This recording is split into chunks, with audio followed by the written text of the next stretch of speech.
Good morning, Scott. Welcome to the podcast. Good morning, Dave. It's good to be with you. So, are you in the mountains somewhere, or are you here in Texas somewhere? No, I'm just bragging about my summer trip to the Smoky Mountains here as the background. I'm Hmm. coming from talking to you from Pflugerville, Texas, which Okay, is just outside of Austin. So, awesome. Well, I'm glad that you could make it. So, let's get right to it. You are, I believe, you call yourself, or some of your clients call you, a enterprise growth coach, or did I butcher that description? How do you describe yourself? yes, the growth coach. That's exactly how I describe it. Yep. And what does that mean? Do you help them like go to the gym and lift weights and get bigger and stronger, or is there something different? Well, it's kind of lifting weights for your business. Maybe a way to finish that analogy. So what I try to do is to help business owners first of all figure out what their business is worth today, and then figure out how to make it worth more in the future. And this is especially helpful, as you can imagine, for a business owner who is maybe planning to exit his business, 8 or 10 years, whatever, down the road. That's going to be his retirement, and so Hmm. he knows what he wants his retirement income stream to look like, but maybe it's not quite there today. Maybe the value of his business is not quite where he needs it to be. And so the Growth Coach program is to help business owners like that, or any other business owner who just wants to take his business today and grow it and make it more valuable in the future. Okay. And is it a whole comprehensive program, or can they just start by having you do the valuation first and see where it goes from there? Yes, Dave. Usually where we start is with the valuation to see where the business owner is today. And then the Growth Coach program is done on a month by month basis, but there is a structure to it where we walk the business owner through working on the key drivers of their business that drive value, that either improve value or that help to eliminate negative value, if you will. So it really is done on a month by month basis. It's not a long-term commitment or anything like that. And I find, Dave, that really puts the focus on me helping them to achieve results quickly. So if they're not seeing the results that they want, they don't have to continue with the program. But it is very, very helpful, and it definitely helps business owners to get to where they want to be. Okay. And so if they want to just start with the valuation and then go from there, they can, right? Yes, and actually, that a lot of clients do come to me for the valuation first, for various reasons. It could be to buy or sell their business. It could be to transfer shares of interest to family members or to key employees. Could be for any variety of reasons. And what happens is, in the natural discussion that we have about, hey, here's the value of your business, Mr. Business Owner, and here's a couple of things that I see in your business using my CFO background, that if we could improve these, your business could be worth even more. And it, oftentimes then it evolves into a growth coach program, or a growth coach opportunity.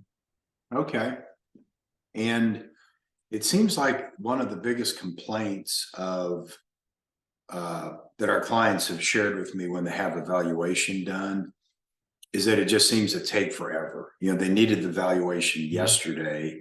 They really don't have 60 days to do it, which I understand that 60 days is kind of a normal turnaround time. But do you have any options where you can have like an expedited turnaround time? Yes, absolutely. And so I should go back, I think first, Dave, and just also add. So my background is really as a CFO, as a leader of a financial leader, executive of a business division of a larger business. So really in corporate America, Dell and Motorola. So my background is kind of unique in that I approach that business valuation from the perspective of a CFO, as opposed to the perspective of a CPA who may be a tax CPA or something. To answer your Okay. question, um, the typical turnaround time, you're right, for the industry is probably 60 to maybe even 90 days. But we really strive to be able to provide expedited delivery to these business owners, because oftentimes there's some kind of an event, there's some kind of a deadline that they have. So I offer pricing that is pricing for a standard valuation with a 45-day delivery time frame. And then I also offer pricing for expedited delivery as little as 2 weeks. And of course, the price is more when you need that kind of option, but it is there for the business owners who need it and who are really pressed for time. Okay. Well, that is good. That is good to know. Okay. So have you done many valuations? I mean, is it a couple? Is it a dozen? Is it more than 100? I mean, is this your first rodeo at doing this valuation stuff? Actually, I've done more than 100 of these things, and I've been doing business valuations for about 13 years. When I originally left corporate America after about 25 years, started my own business, and initially I started out as a fractional CFO, and I enjoyed that work. What I found was it was very, very competitive and very price sensitive, very much driven by the price. But I had clients who needed help with business valuation, and so I went off and got the CVA credential, which is essentially a CPA for business valuators. Went off and got the credential and started doing business valuations for some of my clients, and figured out a couple of things. I really enjoy doing these. The valuation is like a business puzzle, and having a CFO's mindset, it just naturally fits with what I enjoy doing. And there's also not nearly as many people who can do these things and do them well. There are some folks who dabble in these, but there's very few folks like myself who do nothing but business valuation. That is solely what I do. So I spend almost 100% of my time working on either business valuation or the growth coach, which evolves out of that. Okay. So what are the characteristics of a company who you are best positioned to help and add value? Either kind of revenue size or other characteristics that if somebody's listening to this, they think, oh, he's describing me, I need to call Scott. So I would say that the size, the sweet spot is maybe from $2 to $10 million is where I see the In majority revenue? in revenue. Yes, that's annual revenue. That's where I see the majority of my clients, but I see some that are smaller for sure, and I see a number that are bigger as well. This is for, the valuation is usually driven by some kind of a need that the client has. And again, like I said, it may be a buy-sell need, it may be a tax-driven need, it could be a divorce, it could be any number of reasons that they need that. So oftentimes it doesn't so much matter even the size of the business. If they really have that need to get the business valued and they have to have a third-party valuation, that's what really kind of drives the valuation side of things. On the growth coach, though, what we really are most successful there is, as I said, businesses probably between $2 and $10 million generally, but they could be larger. And businesses that are maybe doing good today, but they'd like to do even better. And ideally, they're looking down the road and saying, hey, my business is $2 million in sales today, but I'd like to get it to 10 or $20 million and more profitable than it is today. How do I do that? And so growth coach is a perfect solution for those types of business owners who maybe they're doing okay, but they'd like to figure out how to do better, especially with an eye towards the future. Okay. That is helpful.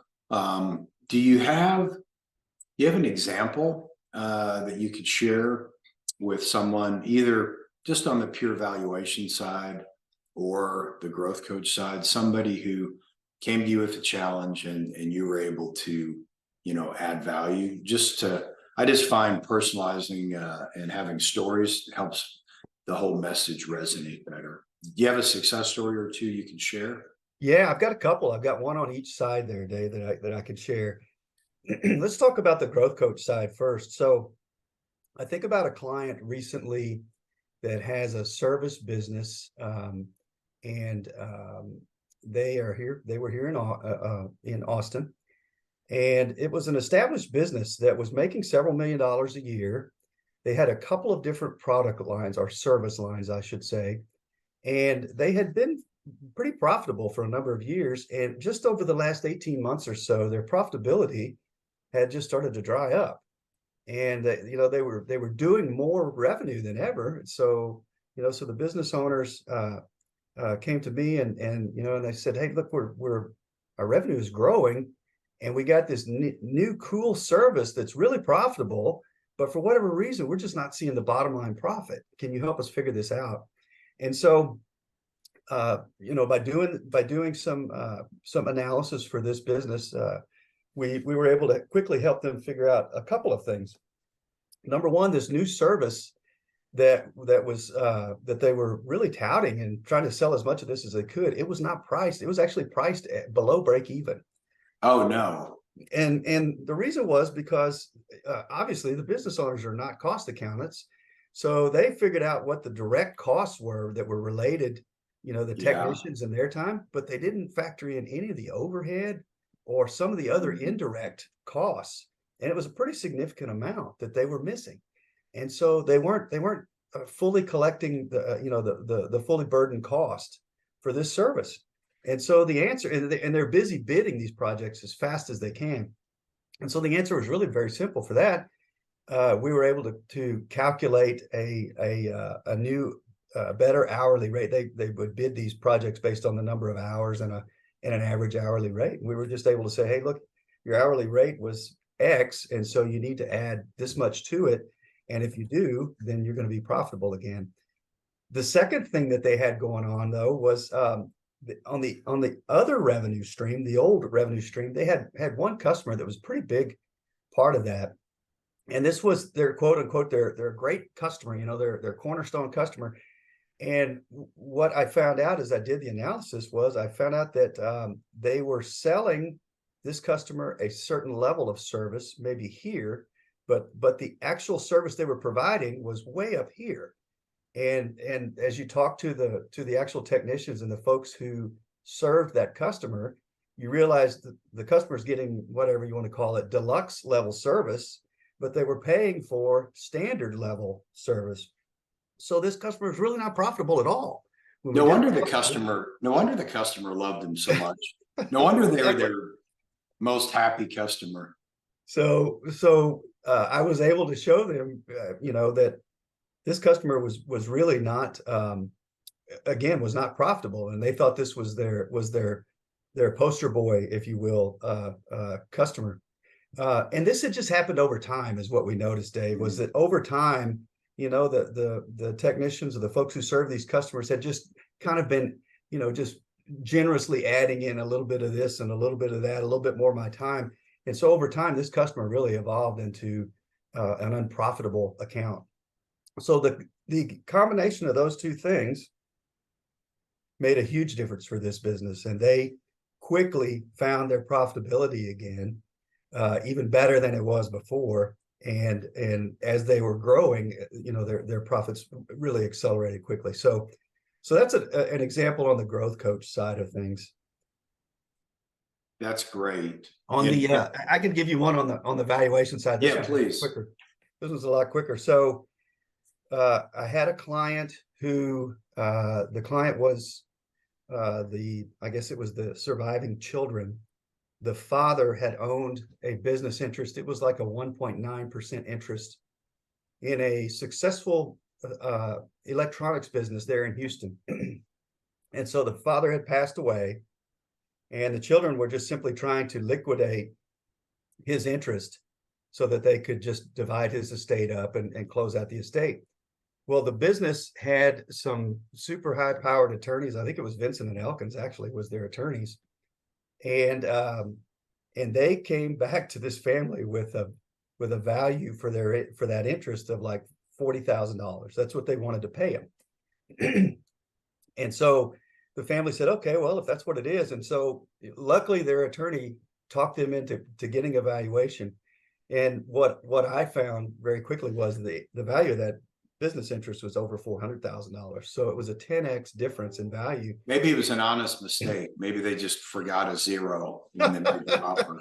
You know how those honest mistakes never seem to be to the benefit of the person not making the honest mistake?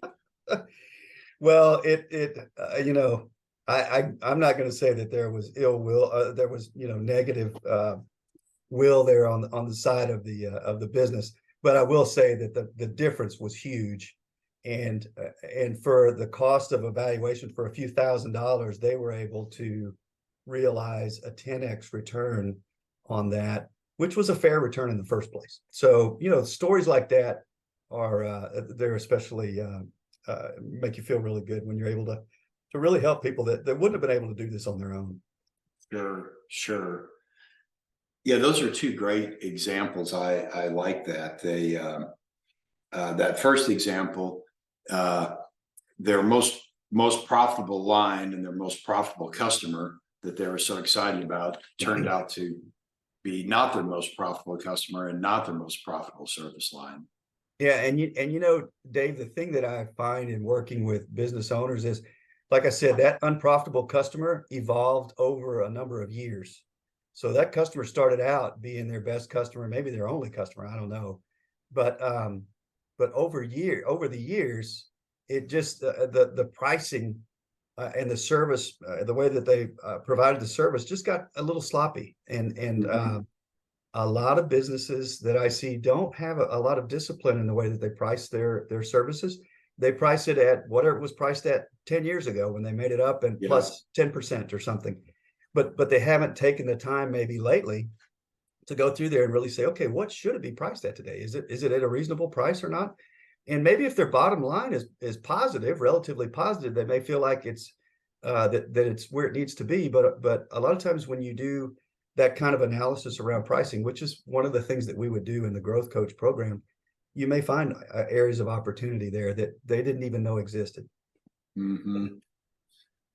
So it sounds, I hear your enthusiasm and passion for this work. What is it about this, just aside from the dollars and cents, that you find so satisfying about serving these clients?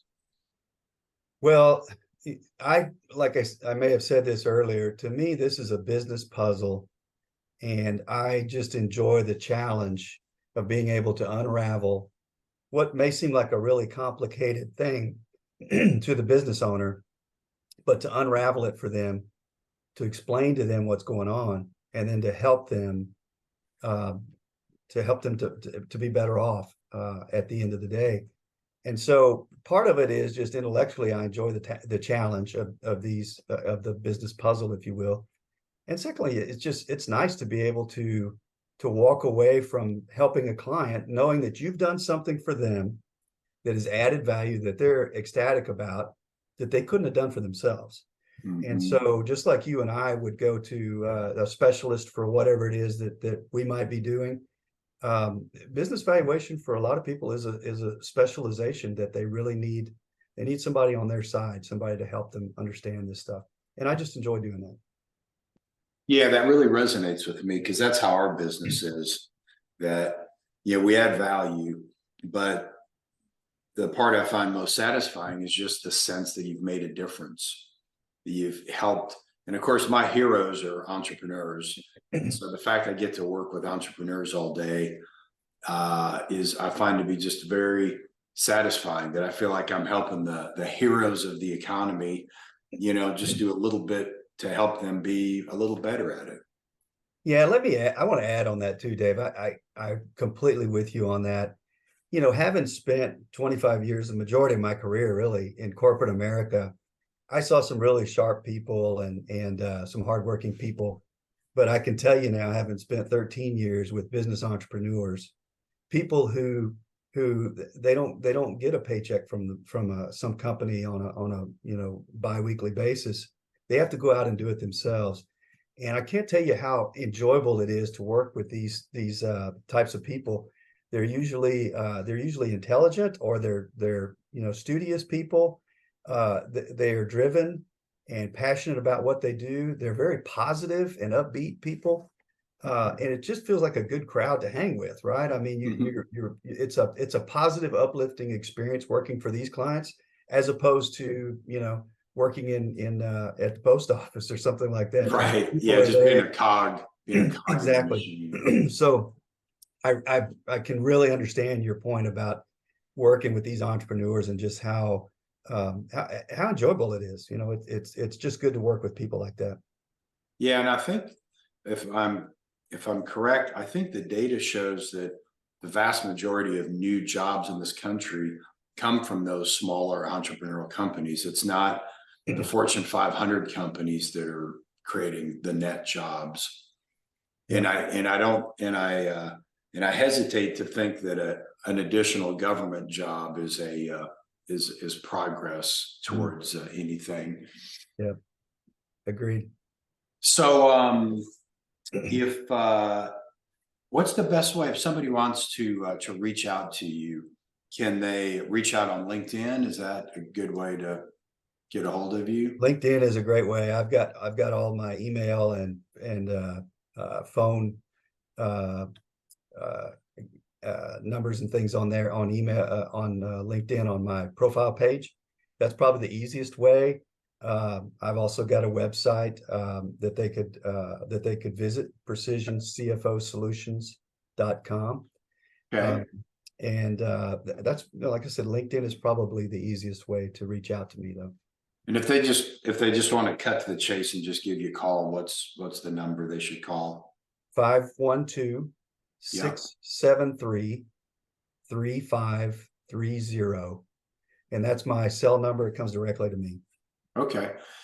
Now, if somebody calls you, though, do they need to be careful that the clock's going to start ticking after the first minute, and they're going to get a big bill for you if they only talk to you for half an hour, 45 minutes? No, and that's another pet peeve of mine, Dave. I think you and I may be on the same page on this one too. I don't charge for the initial consultation, and frankly, I don't charge the client until we both agree on the scope of work, whatever that is, and we both agree that we want to do it. And oftentimes that means that I have invested some of my time already to get there. Things like an initial phone call, just to understand whether or not I can even help them with what they've got, or whether we need to maybe refer them to someone else if I can't. Things like initially looking at their financials. So oftentimes, to figure out the fee structure for the particular client, I need to see what the financials are and ask a few questions about what's going on there, how complex is the business entities, and that sort of thing. And I don't charge the clients for that. So, and the other thing that I think is really beneficial to my clients as well is everything we do is based on a flat fee. They know in advance what the fee is going to be, and it will never be more than that. It may be less than that, but it will never be more. And I think this really empowers the client, because they know what they're going to spend. It's not going to be a penny more, unless we both agree that we want to add something to the scope of the work. But otherwise, I believe the flat fee structure really empowers the client, gives them a good feeling that they know what the cost is going to be. The other thing it really, again, I think it incentivizes me to get my work done as efficiently as I can. But ultimately, like your original question, there'll be a fair amount of conversation I may have with these clients before we ever even talk about what the fees are, and the fee actually starts. Okay. And if you're anything like me, that's probably maybe the favorite part of your day is getting a phone call from somebody out of the blue that starts with, "Hey, so-and-so gave me your name. They said you might be able to help me." Right? Don't you love those calls? Because you're like, well, what's going on? Tell me what's up. What's the story? Drill down, figure out if you can help them or not. And Yeah, exactly. Exactly. I enjoy getting those kinds of calls. And Dave, I tell my clients, look, if a 10-minute conversation with me will save you a couple of hours of trying to figure it out on your own, I'm happy to do that. Whether it's on the front end of an engagement, whether it's on the back end of an engagement later on, or whether it's a client that I'm not even going to do work for, I'm happy to give a few minutes of my time because I think number one, I just enjoy being able to help people solve problems. And number two, as we know, it all evens out in the end. It all kind of pays itself forward. I think when you do the right thing for the clients, they can't wait to tell their friends, hey, this guy did this for me and he didn't even charge, and ultimately you and I are looking for happy clients who get what they need done. Yep, I agree. Well, as we're rounding the home stretch, I've got a couple of questions for you that I'm hoping will be a little bit curveball-like. So I'm hoping to kind of put you on the hot seat. All right, go. So the first one, it's real simple. It's one sentence. I'm not going to clarify what I mean. You just have to give me your gut answer, okay? Okay. Tex-Mex or barbecue?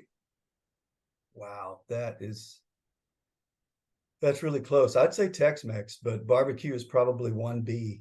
So yeah, Tex-Mex, that's where I usually go for on the weekends. The best answer I received to that question, I forget who it was, and they said, it depends. If I know it's going to be like top 10 percentile barbecue, I'll take the barbecue. If I know it's just going to be average, I'll take the Mexican food because the Tex-Mex has more tolerance for imperfection. Yeah. And I would have to agree with that, right? I mean, that sounds like an engineer's answer to me. Yeah. Sure. I mean, a tough old piece of brisket, that's like chewing an old piece of leather. I mean, no matter how tasty it is, it's not a great experience, but heck, I can go to Taco Bell and make do, right? If I'm hungry, it doesn't have to be world class. Okay, well, that one was pretty easy. This one's a little tougher. This one may make you think. So if you had a time machine and you could go back in time and give advice to your 25-year-old self with the knowledge that you've had over the last, few decades, what advice might you give to yourself? I get to do that, something similar to that with my kids who are of that age now. Sure. I think the advice I would give to myself is I would have started my own business much sooner when I was younger, before I had kids to provide for and such. Start early, building the value of that business, whatever it is. You're going to learn so much from that. You may fail along the way. You're going to learn, but you're going to learn a tremendous amount. And by the time you get to be our age now, the benefits of that would just pay off dramatically, I think. My background in corporate America is really good, but a background as a business owner, I think it cannot be matched. If you want to do the things like you and I do, if you want to run your own business.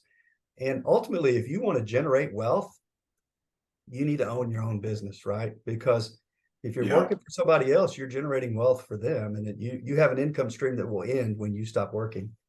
And if you own a business, you have generated wealth, and you have other options. You can, you could sell that business if you want, and take the equity you built.